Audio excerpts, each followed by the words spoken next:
Hi everybody, Max Lucado here, from my home to yours. God bless you. God bless you.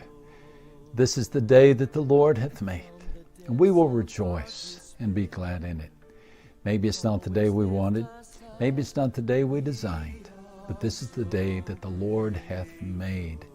And so let's attempt at least to rejoice and be grateful for it and to seek God in the midst of it. In just a moment, I want to talk to you about how David ran toward his giant. It's such an exciting scene in the book of 1 Samuel chapter 17.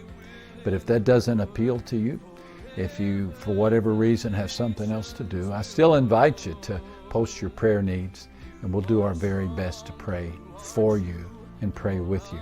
But if you have just a couple of minutes, it won't take me long today, to look at the way that David faced his giant with passion. This passage that's found in 1 Samuel chapter 17, it's brief, but boy, it's significant. David hurried and ran toward the army to meet the Philistine. That's in verse 48. I'm thinking that David, when he went after that giant, they covered their eyes in fear. I'm thinking that King Saul sighed because he knew young shepherd boy David was going to die. And I'm thinking that Goliath threw his head back and let out a bellowing laugh. And when he did, that helmet shifted, and dead-eyed David spotted the target, and he seized the moment, and he reached into his pouch, and he pulled out one of those 5 stones, and he let loose that stone, and it missiled through the air, and it torpedoed right into the skull of Goliath, and down went Goliath. And David ran up, and he pulled out Goliath's sword, and it gets a bit graphic here, because he pulled out Goliath's sword and he cut off Goliath's head. You might say that young David knew how to get ahead of his giant. That was a joke. I know it was a terrible one. But here's the question. When's the last time you did the same? When's the last time you ran in the direction of your challenge? When's the last time you resolved?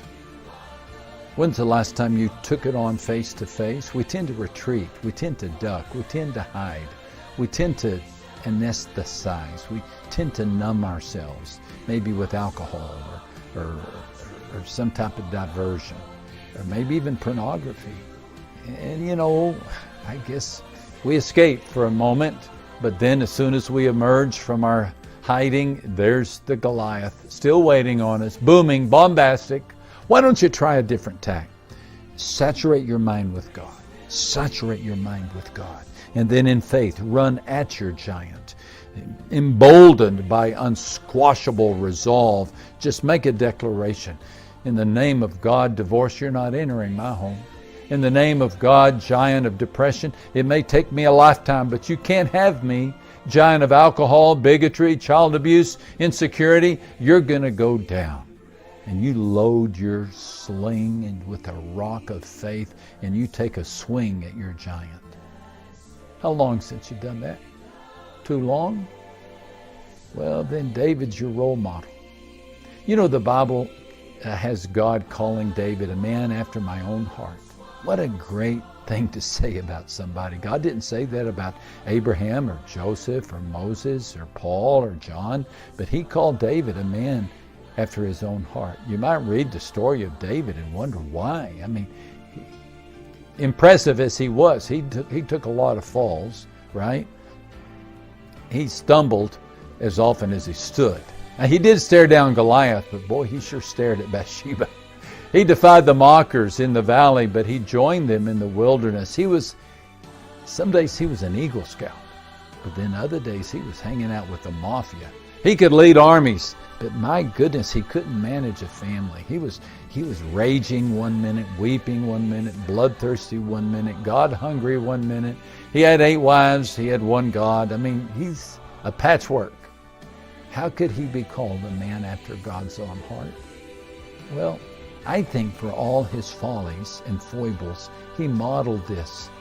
Face your giants by facing God first and facing God most. David could bring down the giant because he focused on God. Let's do that. Let's do that. Let's trust our Heavenly Father the way my friend Peter Worth trusted his earthly father. Peter was a 21-year-old student at Texas Christian University in Fort Worth, Texas, when he began to experience some pain in his right shoulder.